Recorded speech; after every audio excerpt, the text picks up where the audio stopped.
Selamat pagi anak-anak, selamat berjumpa kembali dengan Pak Kris pelajaran bahasa Indonesia yang kemarin sempat kita tayangkan lewat live YouTube tapi gagal. Saat ini saya ulang, yaitu kita akan membahas soal yang sudah saya sampaikan lewat Google Classroom kemarin, yaitu tentang latihan soal penilaian akhir semester. Mari kita simak satu persatu, yaitu untuk nomor 1 kaitannya dengan bacaan teks berita. Nah, di sini ada pertanyaan paragraf yang termasuk teks berita. Anak-anak harus tahu teks berita itu apa? Teks yang memberikan informasi. Nah, sedangkan unsur-unsur yang ada dalam teks berita yaitu yang ada kaitannya dengan adik Simba atau 4W, 5W plus 1H. Sedangkan bagian-bagiannya ada kepala, ada tubuh, dan kaki. Nah, kepala itu biasanya berisi judul, yaitu berisi judul. Nah, sekarang kalau kita lihat di sini dari 4 paragraf ini, mana yang mempunyai judul, mana yang mempunyai adik Simba adalah yang 3, yaitu Indramayu, puncak peringatan hari jadi, dan seterusnya. Nah, inilah maka jawaban untuk soal nomor 1 adalah nomor 3. Baiklah, sekarang yang nomor 2. Bahwa teks tersebut termasuk berita karena kita tahu selain mempunyai unsur-unsur adik Simba, demikian juga ada bagian kepala, tubuh, dan kaki, bahwa dikatakan teks berita ini karena teks berita itu mengungkapkan atau menginformasikan hal-hal yang sifatnya fakta, hal-hal yang sifatnya faktual dalam teks berita itu. Maka dalam hal ini alasan mengapa itu bisa dikatakan teks berita, maka di sini dituliskan adanya menyampaikan peristiwa atau kejadian secara faktual. Nah, maka di sini jawabannya adalah bagian D untuk nomor 2. Kemudian kita lanjutkan nomor 3. Pernyataan yang sesuai dengan isi berita tersebut adalah, nah, pernyataan ini adalah merupakan nanti jawabannya hal-hal yang tersurat dalam teks atau hal-hal yang dituliskan di dalam teks, sehingga kadang dalam pilihan ganda ini, pilihan optionnya ini ada kata-kata yang tidak sesuai dengan teks. Nah, karena ini yang dikatakan atau yang diminta ini adalah yang nyata, yang benar-benar ada, maka dari teks di atas, yaitu Kabupaten ini, Bogor, Kabupaten Indramayu akhirnya berhasil meraih medali emas pertama dan seterusnya ini. Nah, ini maka jawaban yang paling tepat yang ada dalam teks tersebut adalah medali emas pertama Kabupaten Indramayu berhasil diraih oleh atlet Kempo dan Wushu.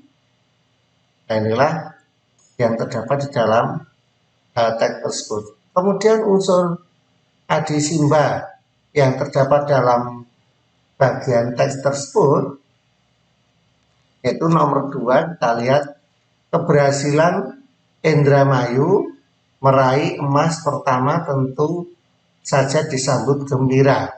Nah, di sini keberhasilan Indramayu meraih emas pertama ini merupakan apa? Merupakan satu peristiwa atau yang biasa disebut dengan apa atau words, ya kan?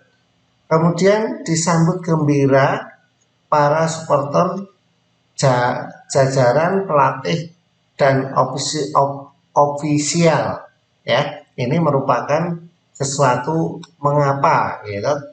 Mengapa? Sedangkan dari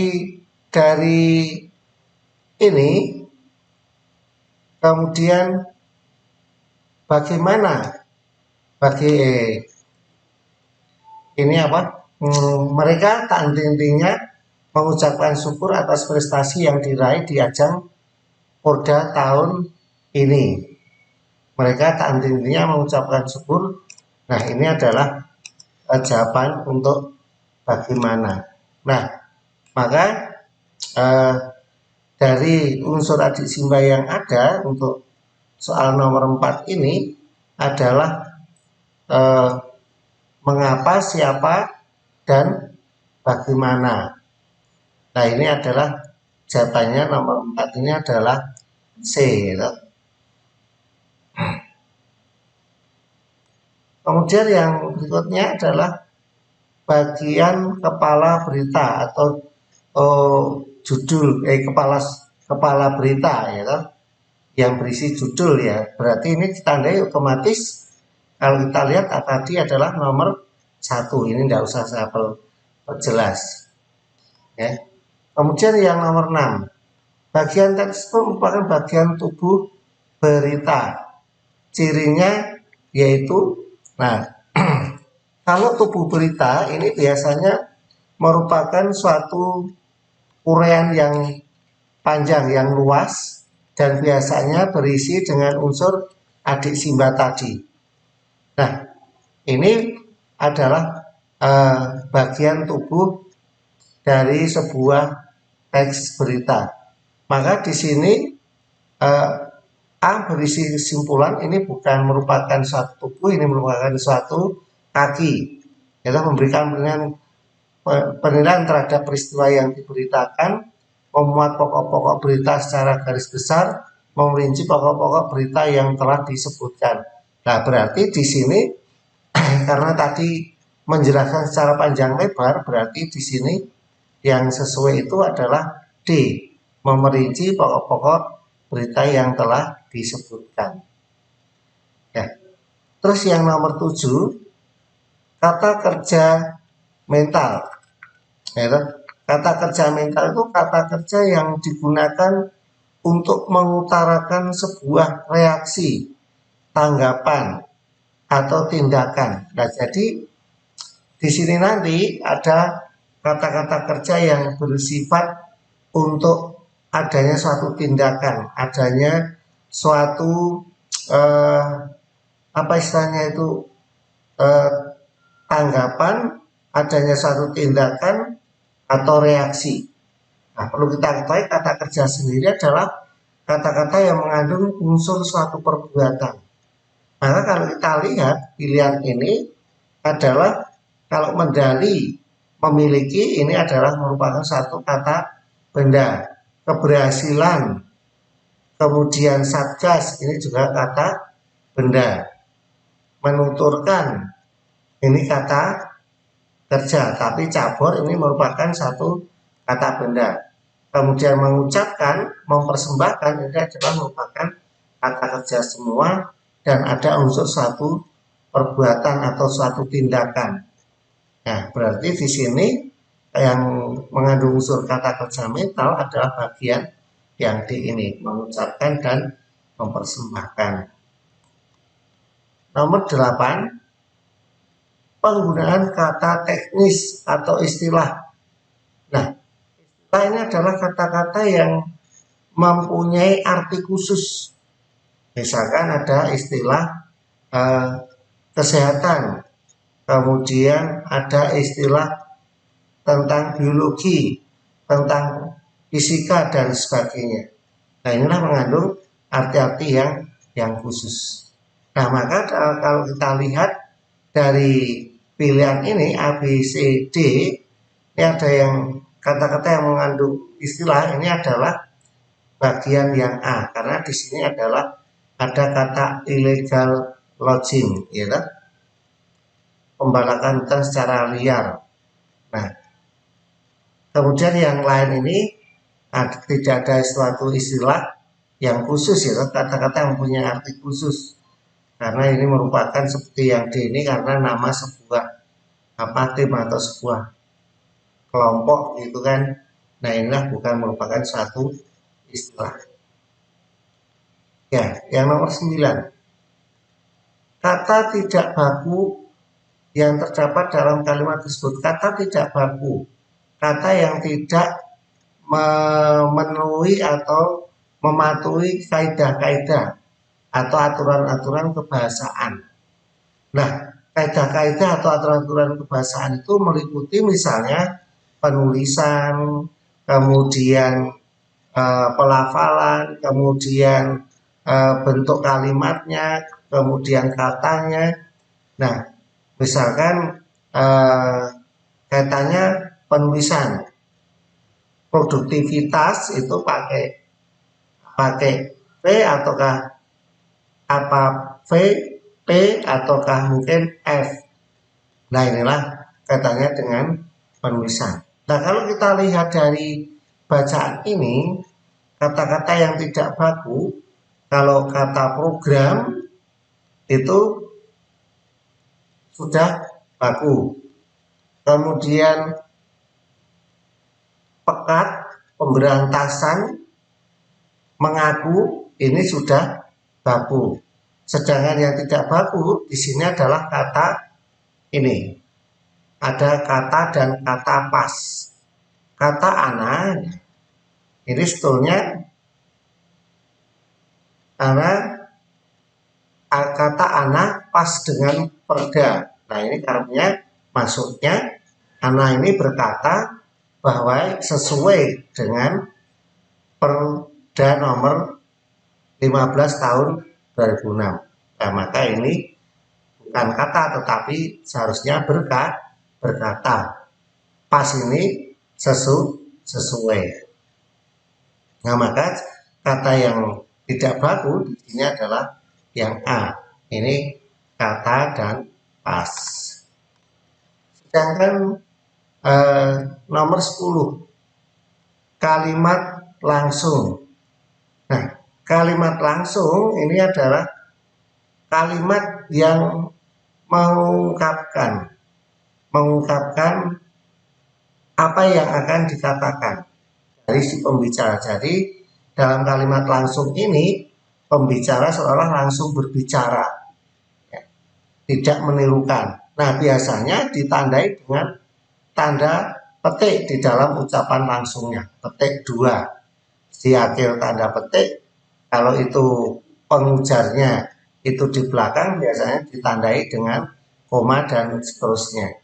Nah ini adalah kalimat langsungnya. Nah di sini yang ditanyakan adalah kalimat tidak langsung. Kalimat tidak langsung ini kalimat yang menirukan pembicaraan orang lain. Jadi dalam kalimat langsung ini tidak ada tanda petik, tidak ada ungkapan langsung, karena kita menceritakan menirukan pembicaraan orang lain. Nah, kalau kita lihat dari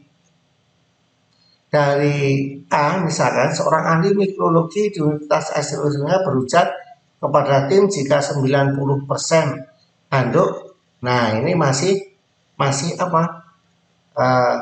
mengandung perkataan dari yang bersangkutan. Seorang ahli mikrobiologi berserah banyak kepada tim bahwa 90% handuk kamar mandi penuh dengan kilauan dan sebagainya. Nah, ini kalau kita lihat nomor 10 ini, yang B ini sudah ada unsur menirukan. Seorang ahli mikrobiologi di Universitas Arizona berujar kepada tim bahwa. Nah, kata bahwa inilah yang menunjukkan bahwa itu menirukan, gitu. Nah, maka di sini yang paling benar di sini adalah jawabannya yang B ini. Ya. Ini. Kalau yang lainnya seperti yang saya terangkan di depan tadi. 11. Contoh kalimat slogan berikut ini eh, yang tepat. Contoh kalimat slogan yang tepat, perlu kita ketahui bahwa kalimat dalam slogan ini adalah merupakan kata-kata mutiara atau kata-kata yang singkat, yang mudah dimengerti, dan sifatnya tidak mengajak, ya, tidak mengajak, tidak menghimbau atau mungkin mempengaruhi. Nah, itu kalau di dalam slogan. Berbeda dengan poster, karena poster ini tujuannya untuk mempengaruhi. Nah, katanya ini berbeda, seperti kita lihat sekarang. Tiada hari tanpa prestasi. Nah, ini hanya memberikan satu gambaran. Nah, inilah jawabannya yang ini, yang A. Kalau yang B ini, kebersihan harus dijaga bersama. Kebersihan harus dijaga ini kan ada satu ajakan. Rajin-rajinlah membaca buku, demikian juga ada suatu ajakan. Menabung untuk hari tua. Nah, ini juga ada suatu unsur ajakan.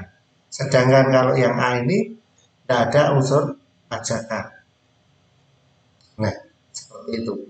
Kemudian yang nomor 12, salah satu tujuan iklan. Nah, perlu kita ketahui bahwa iklan itu untuk apa? Memperkenalkan produk, kemudian memberitahukan, ya, suatu produk. Nah, supaya pendengar itu apa? Untuk tertarik, untuk minat.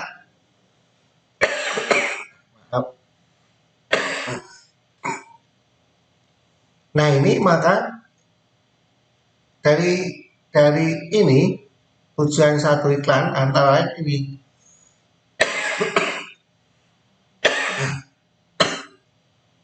memberikan informasi tentang keunggulan suatu produk. Salah satunya. Nomor 13.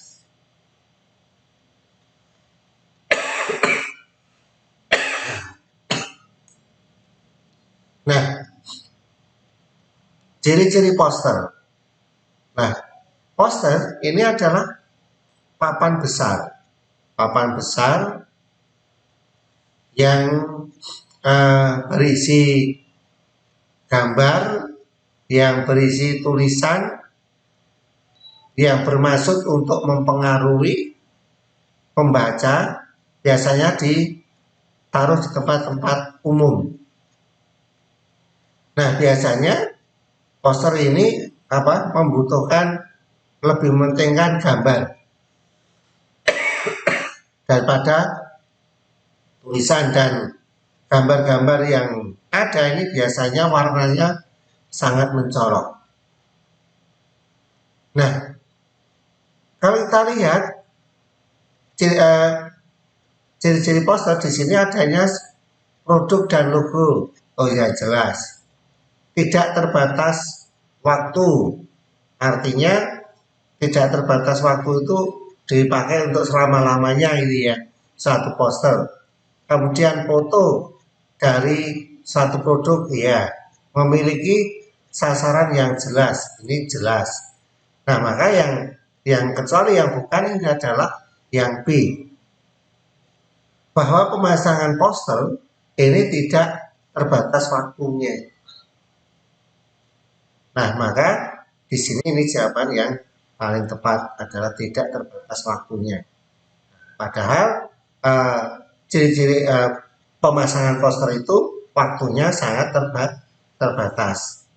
Biasanya apalagi dipasang di tempat-tempat yang boleh dikatakan menyewa. Nah, itu pasti ada kontraknya sekian tahun harus sudah diambil. Nah, ini ada batas waktunya. Nah, sekarang gambar ini untuk nomor 14 dan 15. Ini kaitannya dengan iklan. Nah, anak-anak bisa ketahui adanya satu jenis-jenis iklan. Jenis-jenis iklan itu banyak sekali, ada jenis iklan baris, ada iklan kolom, ada iklan display, iklan advertorial, ada layanan masyarakat, ada niaga, dan seterusnya. Tinggal kita berdasarkan apa jenis-jenisnya. Nah, kalau kita lihat ini, soal ini, iklan baris itu iklan yang berbentuk baris-baris. Nah, kalau kalian lihat di koran, itu ada iklan baris. Nah, iklan baris di situ tidak ada gambarnya, hanya kalimat berbentuk dalam baris. Ya, ini untuk iklan baris. Sedangkan iklan kolom ini hampir sama dengan iklan baris. Namun bedanya iklan kolom ini ada gambarnya. Ini untuk iklan kolom. Nah, sedangkan iklan display ini iklan produk yang menggunakan gambar sehingga menarik perhatian. Nah, display ini menggunakan satu gambar dengan rincian. Nah, kurang lebihnya ya mungkin seperti ini gambarnya. Yang inilah yang namanya dikatakan satu iklan display. Ya. Nah, sedangkan iklan advertorial itu bentuk periklanan yang disajikan dengan menggunakan gaya penulisan jurnalistik yang lebih halus. Nah, dalam hal ini iklan advertorial itu biasanya mengandung unsur-unsur adik simba itu 5W plus 1H. Nah, maka iklan advertorial itu menggunakan kalimat-kalimat atau artikel yang lebih panjang dibandingkan yang lainnya. Nah, maka di sini kalau kita lihat gambar satu ini adalah merupakan satu iklan display. Sedangkan yang nomor 15 ini punya website, pasang di sini banner website Anda 250 kali 100. Nah, di sini ada satu unsur apa ini? Ada satu unsur penawaran, gitu. Ada unsur penawaran. Nah, dalam hal ini maka ini termasuk adanya satu iklan penawaran. Nah, sedangkan iklan pemberitahuan ini adalah iklan yang untuk menyampaikan informasi tertentu. Misalnya iklan tentang satu produk baru, ya, produk baru yang baru muncul. Nah, ini diberitahukan, ya. Kemudian iklan layanan masyarakat ini iklan-iklan yang sifatnya isinya untuk penerangan atau untuk sesuatu hal yang harus diperhatikan oleh masyarakat. Misalkan kalau kalian lihat di televisi ada iklan naik motor pakai HP dengan mobil SMS. Nah, seperti itu, itulah namanya iklan layanan masyarakat. Nah, sedangkan iklan niaga ini kaitannya dengan jual beli ini, ya, dengan jual beli, dengan perdagangan ini, iklan niaga ini. Nah, ini satu iklan niaga.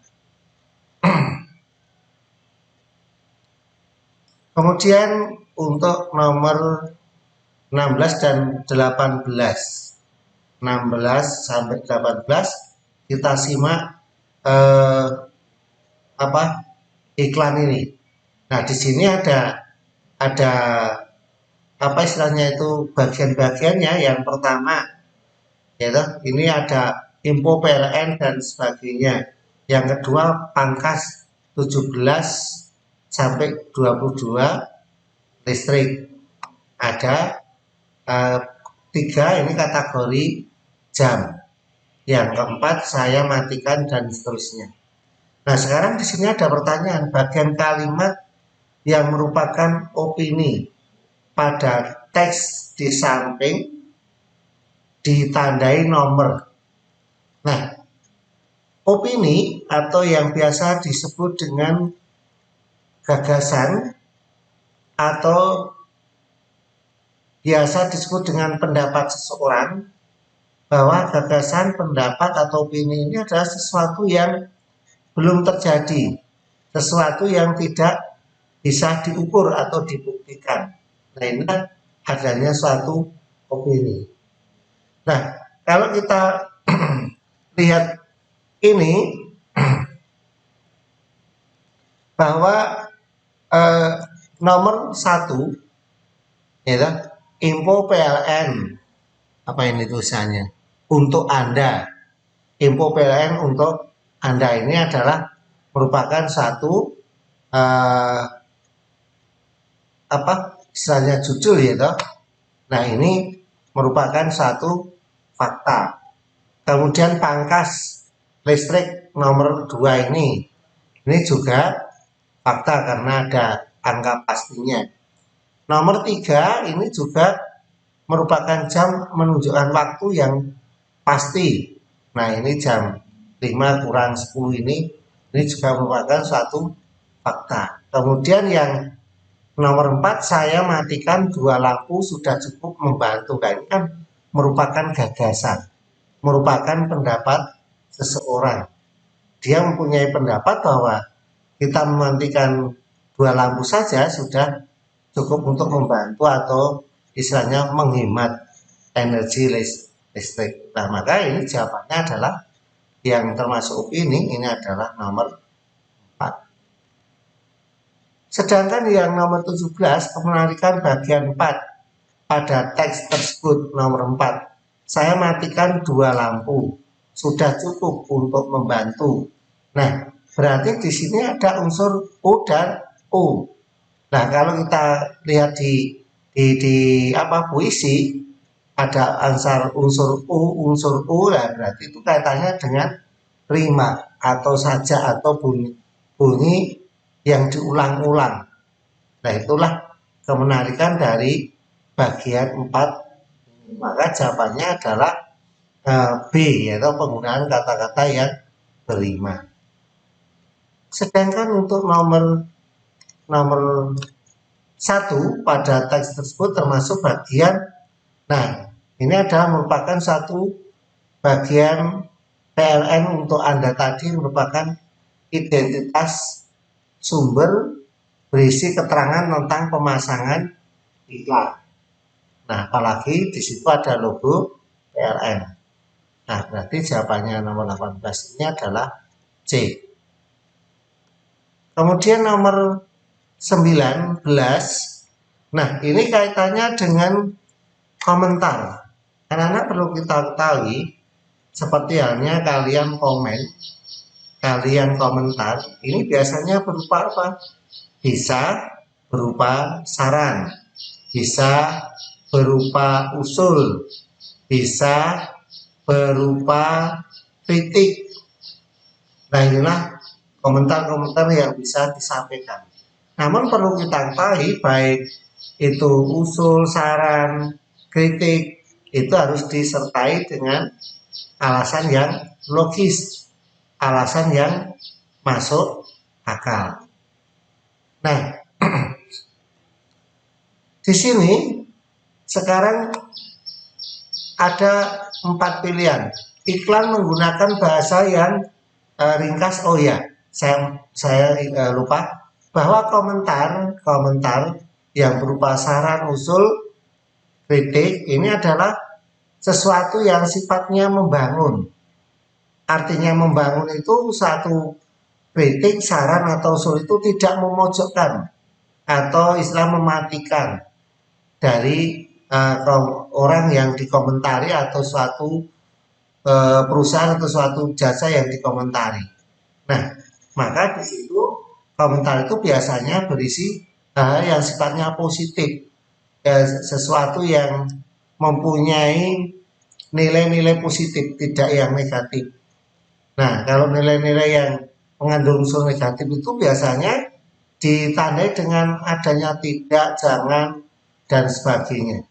Nah, ini maka kita lihat iklan menggunakan bahasa yang ringkas dan lugas sehingga mudah dipahami. Nah, itu bisa merupakan salah satu jawaban alternatif. Namun mari kita ingat yang B, ilustrasi gambar sangat menarik tetapi kurang. Nah, tadi ingat bahwa saran, kritik, ya, usulan itu sifatnya yang positif, tidak negatif. Jangan ada unsur-unsur kata-kata yang negatif. Misalnya di sini ada katanya kurang relevan. Ini ada unsur negatifnya. Bentuk dan ukuran tulisan bervariasi sehingga cenderung mengganggu. Nah, cenderung mengganggu ini juga ada unsur negatifnya. Terdapat slogan yang disajikan dalam bentuk kalimat perintah. Terdapat slogan yang disajikan dalam bentuk kalimat. Nah, ini adalah bukan merupakan suatu komentar ya. Terdapat slogan yang disajikan dalam bentuk kalimat perintah. Ini bukan merupakan usulan, bukan merupakan komentar, tapi di sini merupakan satu pemberitahuan. Kalau yang D ini terdapat slogan yang disajikan dalam bentuk kalimat perintah. Nah, inilah adalah satu pemberitahuan, bukan merupakan saran, bukan merupakan kritik, bukan merupakan usulan. Nah, maka yang pas di sini adalah nomor 19 ini adalah jawabannya A. Iklan menggunakan bahasa yang ringkas dan lugas sehingga mudah dipahami. Nah, inilah untuk nomor 19. Sedangkan yang nomor 20 yaitu di situ ada kalimat imperatif. Ya, kalimat imperatif itu kalimat yang bersifat memberikan perintah, ajakan, komando. Nah, itulah kalimat imperatif. Nah, sekarang mana kalimat yang menunjukkan satu ajakan? Mari kita lihat nomor 1. Hemat energi untuk menghindari global warming. Hemat energi berarti juga hemat biaya. Nah, di sini ada unsur perintah enggak? Nah, biasanya di sini tidak ada unsur perintah. Dengan nomor 2, dengan hemat energi masa depan kita akan terang dan akan menyelamatkan bumi. Ini juga tidak ada unsur perintah. Nomor 3, hanya orang bijak yang mampu menghemat energi demi kehidupan lebih baik. Ini juga tidak ada unsur perintah. Yang 4, gunakan listrik. Nah, kata gunakan ini berarti ada satu unsur perintah. Nah, oleh karena itu kita ingat bahwa tadi kalimat imperatif itu kalimat yang mengandung unsur perintah. Berarti di sini jawabannya adalah kalimat nomor 4. Gunakan listrik seperlunya. Kemudian nomor 21. Kaitannya dengan paragraf di bawah ini yang merupakan teks eksposisi. Nah, anak-anak bisa pahami bahwa di dalam teks eksposisi itu memaparkan, menjelaskan, yaitu menguraikan yang disertai dengan argumentasi. Nah, ini dalam teks eksposisi. Nah, sekarang kalau kita lihat dari ABCD ini, mana kira-kira yang memaparkan atau menjelaskan sesuatu hal, suatu peristiwa. Yang remaja adalah masa dari alami dan seterusnya. Nah, inilah memaparkan atau menjelaskan. Nah, sedangkan yang B menurut pengamatan pusat studi ternyata berbagai bencana alam di musim. Nah, ini satu pendapat. Tsunami berasal dari bahasa Jepang. Nah, ini juga bukan merupakan satu pemaparan. Lembaga-lembaga pendidikan yang danai asing kabarnya mengurangi kegiatan. Ini juga merupakan bukan merupakan satu kabar. Maka jawabannya adalah yang paling tepat adalah A. Remaja adalah dan seterusnya. Nah, sekarang nomor 22 ini mengandalkan bacaan ini. Cuplikan tag ini untuk menjawab nomor 22 dan nomor 23. Yaitu kebersihan lingkungan sekolah merupakan salah satu faktor utama dan seterusnya. Nah, pertanyaannya kaitannya dengan gagasan utama, paragraf eksposisi di atas. Nah, anak perlu ketahui bahwa gagasan utama ini sama dengan ide pokok, sama dengan pikiran utama. Nah, gagasan utama atau ide pokok atau pikiran utama ini adalah merupakan pokok pembicaraan dalam dalam sebuah kalimat utama. Nah, oleh karena itu gagasan utama ini adalah terdapat di dalam sebuah kalimat utama. Nah, untuk mencari kalimat utama itu kita harus bisa memahami letaknya. Nah, letak kalimat utama itu ada di awal, ada di akhir, ada di awal dan akhir, kadang menyeluruh. Nah, biasanya kalimat utama itu perlu kalimat jelas, perlu kalimat untuk menguraikan. Nah, dalam menjelaskan kalimat utama ini biasanya digunakan atau ditandai dengan penggunaan kata sambung, kata sambung atau kata sebagian kata-kata yang ada dalam kalimat pertama diulang di kalimat berikutnya. Nah, ini yang menandai adanya satu itu kalimat utama itu membutuhkan satu penjelasan. Nah, kita lihat tagnya.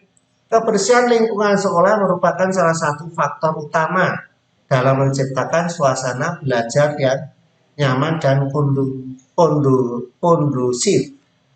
Sayangnya kesadaran anak untuk menjaga kebersihan lingkungan sekolah. Nah, kata kebersihan sekolah ini, kebersihan lingkungan sekolah ini, ya, ini diulang di kalimat kedua. Berarti kalimat pertama ini dijelaskan kalimat kedua. Oleh karena itu berarti kalimat pertama inilah yang merupakan suatu kalimat utama. Nah, kalau sudah ketemu kalimat utamanya, kita simpulkan, kita ringkes, ya, kita ringkes kalimat kalimat utama itu diringkes apa intinya, apa yang menjadi pokok pembicaraan. Nah, itulah nanti akan menjadi ide pokok. Namun anak-anak perlu ketahui kadang kalimat utama ini sama dengan kalimat atau gagasan utama atau ide pokok, sama persis, tidak kurang, tidak lebih. Nah, kalau itu terjadi bukan berarti bahwa kalimat utama dengan gagasan utama itu sama, tidak. Ya, gagasan utama dengan kalimat utama itu tidak sama. Karena gagasan utama merupakan bagian dari kalimat utama. Nah, mengapa itu terjadi antara kalimat utama dan kalimat penjelas itu sama? Karena kalimat utamanya itu berbentuk kalimat tunggal. Kalimat tunggal.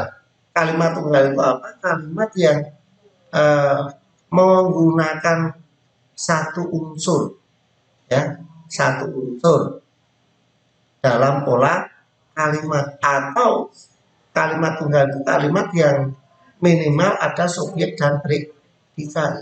Nah, yang bisa dikatakan sebagai kalimat tunggal. Nah, oleh karena itu di sini gagasan utamanya adalah jawabannya kalau menurut ini cenderung jawabannya adalah A.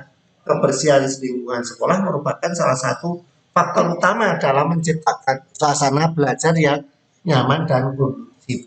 Nah, ini yang menurut jawaban dari pilihan ini yang paling tepat adalah A. Namun, anak-anak ketahui bahwa jawaban A ini kalau kalian cermati kok sama persis dalam kalimat utama di paragraf. Nah, mesti timbul pertanyaan, oh berarti apakah kalimat utama atau kalimat pertama dalam paragraf itu merupakan kalimat tunggal? Tidak. Ini merupakan kalimat kompleks. Ya. Nah, kalimat yang unsur-unsurnya melebihi dari subjek, predikat, objek. Nah, seharusnya yang benar adalah kebersihan sekolah salah satu faktor utama untuk menciptakan suasana belajar yang nyaman dan kondusif. Ya, atau mungkin kebersihan lingkungan sekolah salah satu faktor untuk menciptakan belajar yang nyaman dan kondusif. Nah, itu sebetulnya ide pokoknya. Nah, kalau menurut ini berarti ini bukan ide pokok tetapi kalimat utama. Terus nomor 23, paragraf teks eksposisi di atas menggunakan pola pengembangan. Nah, tadi kan kalimat utamanya di awal ya. Tadi sudah saya jelaskan ini kaitannya ini. Nah, sekarang kita lihat pola pengembangan induktif. Induktif ini adalah pola pengembangan paragraf. Satu paragraf itu kalimat utamanya di akhir. Itu kalau induktif. Jadi itu adalah di akhir. Sedangkan kalau deduktif ini adalah paragraf yang kalimat utamanya ini di awal paragraf. Seperti layaknya dalam teks di atas, kalimat utamanya di awal. Nah, inilah yang biasa disebut deduktif. Sedangkan campuran ini adalah kalimat utamanya di awal dan di akhir. Kalimat di awal dan di akhir. Nah, sedangkan yang dikatakan pengembangan perbandingan bahwa dalam satu paragraf tertentu itu isinya adanya satu unsur membandingkan satu dengan yang lain. Misalkan satu paragraf itu berisi tentang perbandingan kebersihan atau kejernihan air pump dengan air sumur biasa. Nah, di situ terjadi ada unsur satu perbandingan. Nah, dari penjelasan itu maka yang jelas atau yang paling tepat dari teks tadi adalah pengembang polanya menggunakan yaitu dengan deduktif. Kalimat utamanya di awal. Nah, sekarang kita lihat ini ada mencermati teks. Kemacetan adalah kondisi di mana arus lalu lintas yang lewat pada arus jalan yang ditinjau melebihi kapasitas jalan. Hal itu mengakibatkan kecepatan bebas luas jalan tersebut mendekati atau melebihi 0 km per jam. Sehingga menyebabkan terjadinya antrian kendaraan. Pada saat terjadinya kemacetan, nilai derajat kejenuhan pada ruas jalan mencapai lebih dari 0,5. Nah, kemacetan bisa semakin meningkat apabila arus kendaraan itu sangat berdekatan satu dengan yang lain. Inilah teks bacaannya. Nah, sekarang di sini adalah kalimat yang berisi argumentasi yang mendukung pernyataan penulis dalam teks eksposisi tersebut. Nah, bahwa yang namanya argumentasi ini adalah merupakan gagasan, gagasan atau pendapat yang eh, dapat dibuktikan, itu dapat dibuktikan adanya di sini. Nah, dalam unsur argumen ini akan diuraikan secara panjang lebar tentang pernyataan-pernyataan yang ada dalam sebuah teks. Nah, oleh karena itu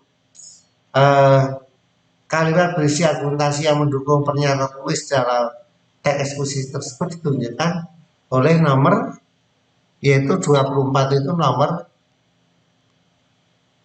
B, nomor 2. Hal ini mengajukan kecepatan. Sedangkan nomor 25 bagian struktur teks eksposisi. Nah, bagian struktur teks eksposisi itu meliputi apa? Tesis, argumentasi, simpulan.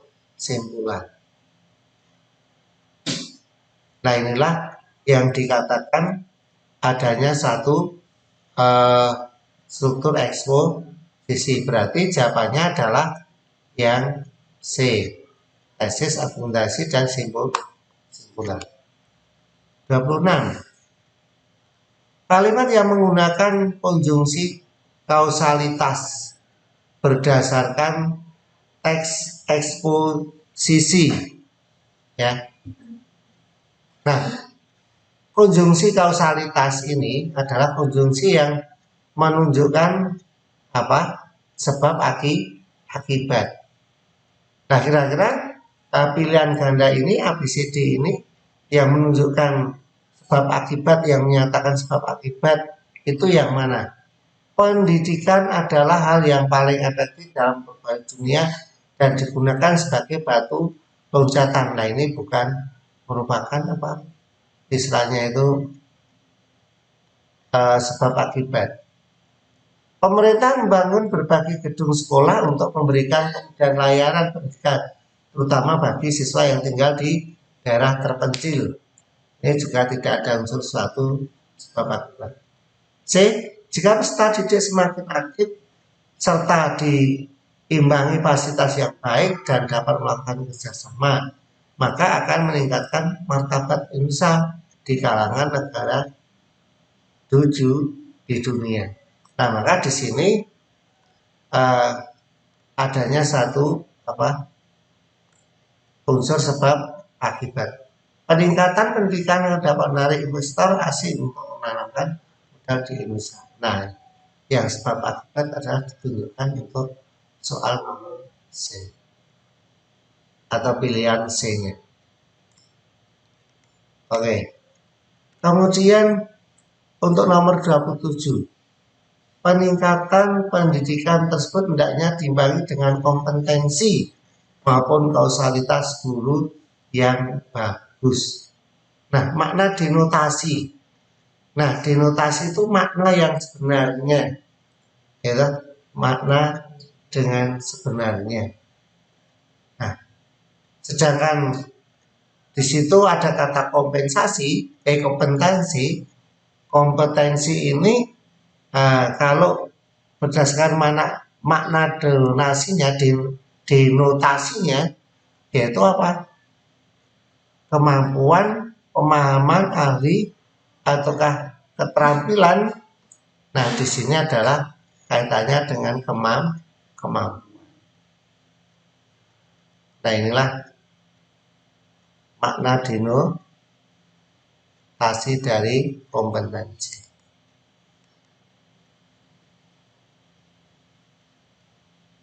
Terus yang berikutnya nomor 28. Penulisan huruf kapital yang tepat terdapat pada kalimat. Nah, para pengrajin gula Jawa mengeluh karena harga jual turun gratis.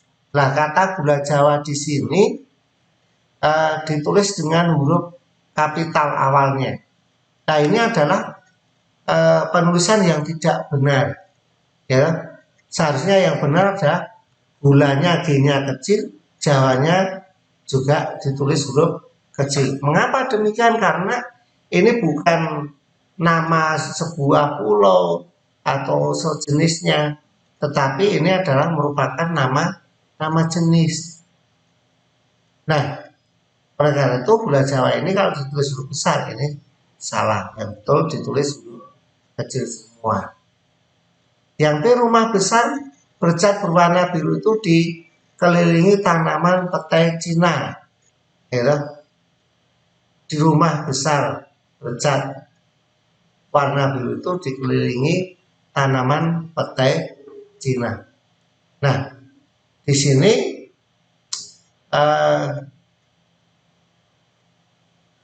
dari kata petai Cina di sini, Cinanya ditulis huruf kapital karena ini mungkin kecenderungan karena ini sebuah negara. Nah, ini kalau ada kata petai Cina ini bukan nama sebuah negara atau petai yang berasal dari Cina, bukan. Nah, oleh karena itu petai Cina ini merupakan nama jenis. Maka kalau itu nama jenis, maka penulisannya C atau di huruf C di kata Cina ini ditulis dengan huruf kecil. Sedangkan yang C sebagai seorang menteri, dia memiliki tanggung jawab besar. Lah, menteri ditulis dengan huruf besar ini juga tidak tepat. Mengapa tidak tepat? Karena menteri di sini tidak mengarah nama seseorang. Nah, maksudnya mengarah nama seseorang itu seperti apa? Contoh misalnya Menteri Dalam Negeri. Nah, otomatis di situ sudah menunjuk nama Menteri Dalam Negerinya. Nah, kalau seperti itu, maka penulisannya boleh dengan huruf kapital semua awalnya. Nah, kalau seperti ini karena tidak diikuti dengan apa istilahnya itu mengarah ke suatu menteri tertentu, maka di sini penulisannya tetap kecil. Nah, sekarang yang D, kalau sedang membaca novel Kisar Merah karya Ahmad Tohari. Ya. Nah, kalau di sini kita lihat novel Kisar Merah karya Tohari ini ditulis huruf besar. Nah, kita ketahui bahwa judul sebuah buku maka harus ditulis dengan huruf kapital. Nah, kalau menurut penjelasan saya tadi, berarti jawabannya adalah yang D. Ya, kalau sedang membaca novel besar. Terus sekarang nomor 29 kaitannya dengan teks puisi.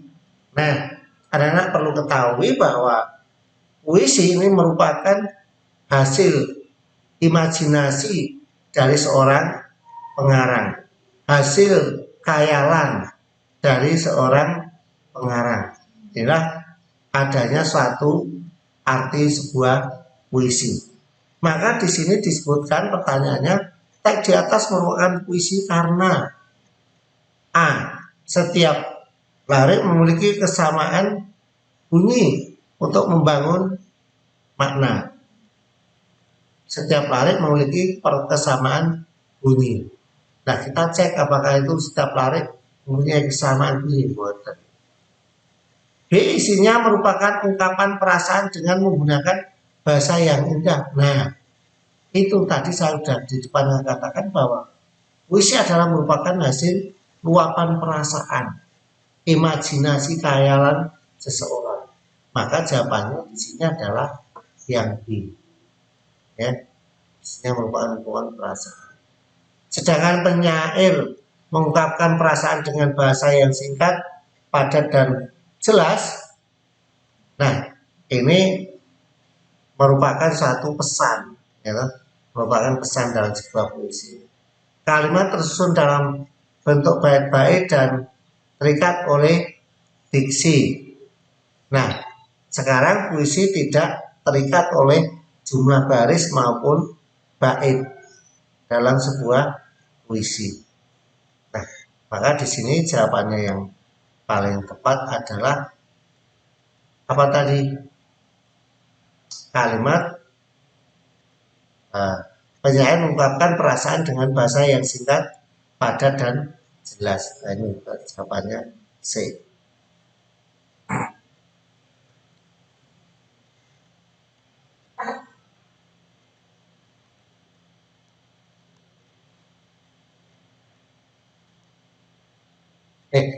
Maaf, untuk 29 ini teks di atas merupakan puisi karena isinya merupakan ungkapan ini ya, babi ya, mengungkapkan perasaan dengan menggunakan bahasa yang indah. Nah ini, sorry, 29 jawabannya adalah B. Nah, sekarang yang 30, tema puisi. Tema ini adalah sama dengan pokok pembicaraan dalam sebuah puisi. Apa yang menjadi pembicaraan, nah itulah tema. Apa yang roh yang menjiwai dari sebuah puisi, itulah yang disebut sebuah tema. Nah, kalau kita lihat puisi tadi yang ini judulnya nasihat-nasihat kecil orang tua pada anaknya. Nah, ini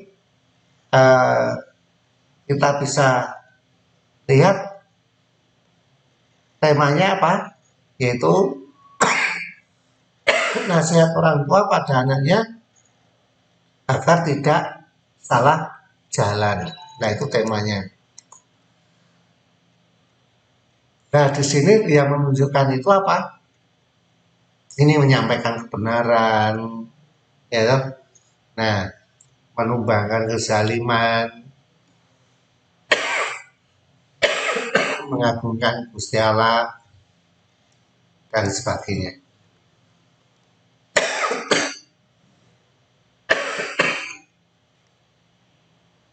Nomor 31. Sepi menyanyi malam dalam mendoa tiba, meriak muka air korban jiwa, dan dalam dadaku merdu lagu, menarik-menari seluruh aku. Nah, imaji yang menonjol pada puisi tersebut adalah imajinasi, khayalan yang menonjol, yang dimunculkan. Banyak yang dimunculkan itu apa?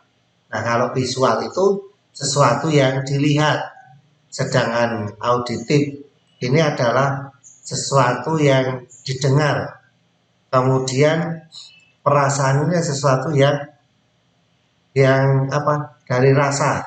Nah, sedangkan taktil itu apa ya? Atau mungkin ya nanti kita cari lagi. Pak Kris belum tahu apa artinya taktil sebagai PR saya ini. Nah, kalau kita lihat dari ini, kembali ke teks puisi ini.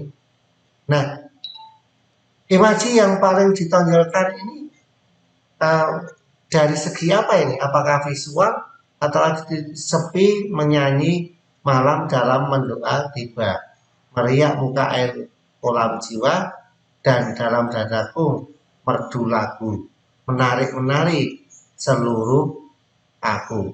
Nah, dari sini akan muncul apa?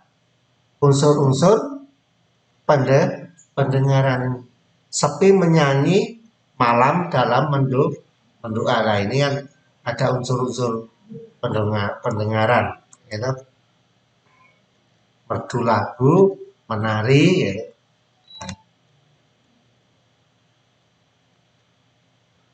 Kemudian nomor 32 dan 33 ini berdasarkan puisi ini. Di lengkung cahaya berias bintang, cahaya bulan di ombak mantik, embun berdikit turun merintik, engkau menantikan ikan datang. Nah, kalau bercerita tentang puisi ini, nah di sini kalimat terakhir ini sudah ikan datang. Nah, berarti di sini pasti akan apa, berbicara tentang apa ini? Ya, tentang sebuah atau seseorang nelayan. ya kan? Seseorang nelayan. Nah, terus kemudian ada kata-kata menanti, ya kan? Berarti di sini apa? Nah, berarti nelayan yang menunggu ikan datang enggak dini hari. Nah, inilah jawabannya.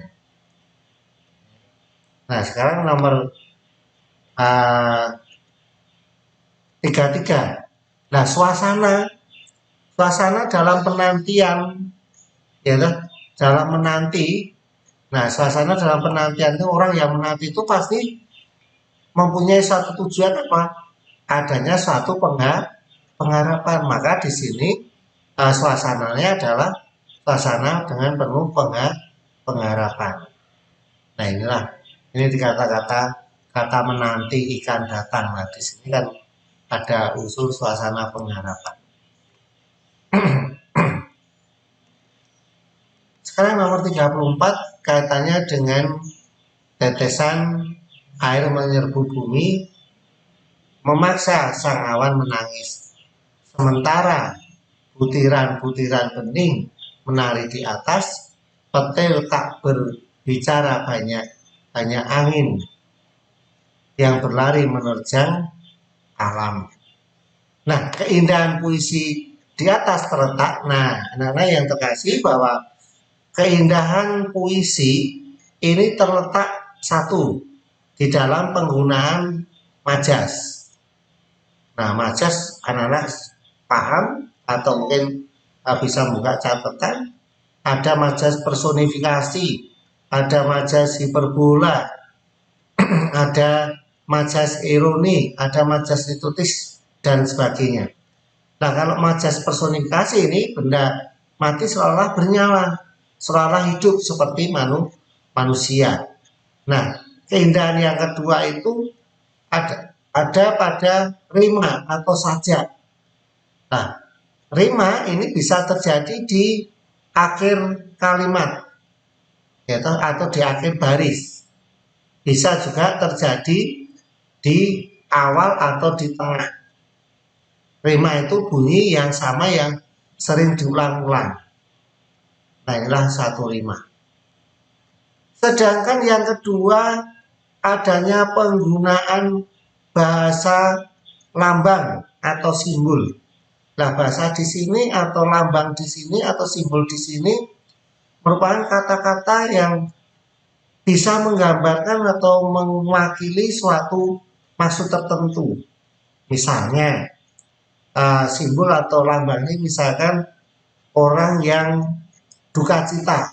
Di situ kalimatnya digambarkan dengan pita hitam misalnya, seperti dalam karangan bunga.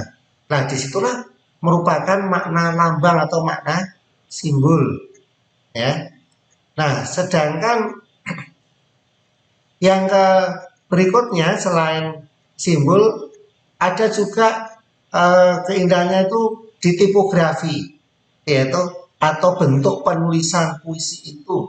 Nah, itu juga mempengaruhi satu keindahan puisi. Yang berikutnya bahasa yang digunakan dalam sebuah puisi ini adalah bahasa-bahasa yang kias, bahasa-bahasa yang konotasi, bahasa-bahasa yang tidak mempunyai arti sebenarnya. Nah, ini mengapa menggunakan kias atau konotasi supaya kelihatan tampak indah. Nah, maka kalau kita lihat di sini dari tetesan air menyerbu bumi dan seterusnya sampai hanya angin berlari menerjang alam. Nah, ini berarti yang ditonjolkan kalau rima di akhir paragraf tidak, di tengah atau di awal juga tidak. Adakah makna lambang? Tidak, tidak ada makna lambang. Yang ada adalah adanya majas atau gaya bahasa. Nah, gaya bahasa apa yang dipakai di sini adalah majas personifikasi. Ya, berarti jawabannya adalah A. Mengapa personifikasi? Karena baris-baris dalam larik puisi ini menunjukkan adanya benda mati seolah hidup, seperti tetes air menyerbu bumi. Nah, mosok tetes air bisa menyerbu, ini kan seolah bernyawa. memaksa sang awan menangis. Loh, awan kok bisa menangis? Nah, ini juga benda ya toh, yang seperti bernyawa dan seterusnya. Baiklah, kita lanjutkan ke nomor 35. Mumpung masih ada waktu, mari berkaca di depan cermin agar setiap kita tahu siapa kita ini sesungguhnya. Makna denotasi dan konotasi kata cermin dalam puisi di atas. Nah, kalau kita lihat makna denotasinya di awal ini adalah cermin ini menunjukkan apa? Kaca bening yang untuk bercermin itu ya, untuk bergaya FM di depan cermin itu ya. Nah, ini adalah yang namanya denotasi. Sedangkan konotasinya, mana konotasinya? Ini bisa apa? Cermin kita bisa melihat badan kita sudah rapi atau belum. Nah, ini merupakan suatu apa? Teladan. Nah, berarti jawabannya yang benar di sini adalah yang B. Kaca bening yang memantulkan bayangan dan teladan. Baik, sekarang nomor 36. Makna lambang darah jantan. Burung darah jantan yang dulu kau pelihara kini telah terbang menemui jodohnya. Nah, di sini darah jantan itu siapa? Apakah manusia? Apakah kebebasan atau sebuah burung dara? Apakah anak laki-laki? Nah, di sini burung ada kata jantan berarti menunjukkan sesuatu yang laki-laki ya, karena jantan. Maka di sini lambang dari jantan ini adalah merupakan anak laki-laki. Berarti jawabannya adalah B. Terus yang berikutnya, berdasarkan struktur teks eksplanasi di atas merupakan bagian. Nah, anak-anak bisa struktur teks eksplanasi itu meliputi apa? Nah, ada identifikasi, kemudian ada identitas apa? Unsur sebagian, kemudian ada satu kesimpulan. Nah, kalau kita lihat akhir-akhir ini istilah gempa bumi sering dibicarakan, ya, sering dibicarakan oleh banyak orang sepanjang abad 20, 21 gempa telah dan seterusnya. Nah, identifikasi itu atau identitas itu menunjukkan apa? Ciri-ciri dari sebuah apa yang dibahas. Nah, seperti ini menunjukkan menjelaskan gempa bumi. Ya, nah, di sini berarti menunjukkan adanya satu unsur identitas fenomena. Nah, inilah jawabannya yang betul adalah C. Nah, sedangkan kita lihat nomor 38, ada teks 1 dan teks 2. Gerhana matahari total terjadi ketika bulan tepat berada di antara gerhana bulan. Nah, ini adalah merupakan sebuah fenomena alam juga ini ya, menggambarkan sebuah fenomena alam. Nah, yang kedua, rasa takut adalah rasa di mana seorang merasa bahwa dirinya sedang mengalami situasi atau suasana yang menghilangkan rasa percaya diri mereka. Di bawah ini ada 5 jurus untuk mengatasi rasa takut. Nah, ini juga merupakan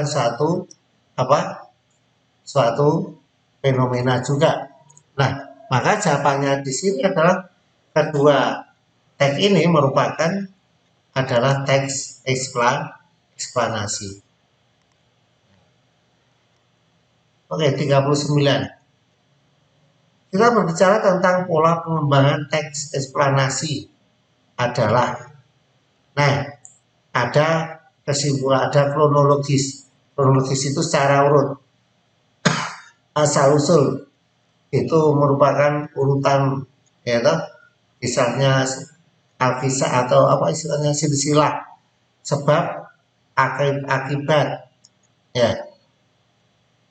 Nah, mana kira-kira yang tepat untuk nomor 39 adalah dengan tenaga yang besar dalam gelombang air tersebut sangat wajar jika bangunan di daratan bisa tersapu dengan mudah. Gelombang tsunami itu merambat dengan kecepatan yang tak terbayangkan. Gelombang tersebut bisa mencapai 500 sampai 1000 km per jam di lautan. Pada saat itu mencapai bibir pantai, kecepatan berkurang menjadi 50 sampai 30 km. Meskipun berkurang pesat, kecepatan tersebut sudah bisa menyebabkan kerusakan yang parah. Ada kata-kata meskipun. Nah, kata meskipun inilah berarti di sini menunjukkan adanya suatu sebab akibat. Nah, berarti di sini jawabannya adalah yang D. Yang terakhir nomor 40, teks eksplanasi di atas mengemukakan tentang masalah atau fenomena apa?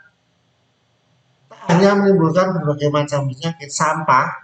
Nah, kaitannya dengan banjir berarti di sini otomatis kaitannya dengan fenomena alam.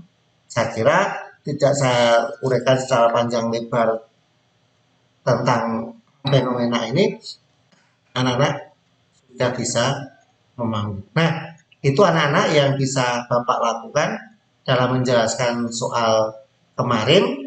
Semoga bermanfaat, semoga berkenan pada anak-anak dan bisa menambah untuk keyakinan dalam menghadapi penilaian akhir semester. Sekian, Tuhan memberkati kalian. Amin.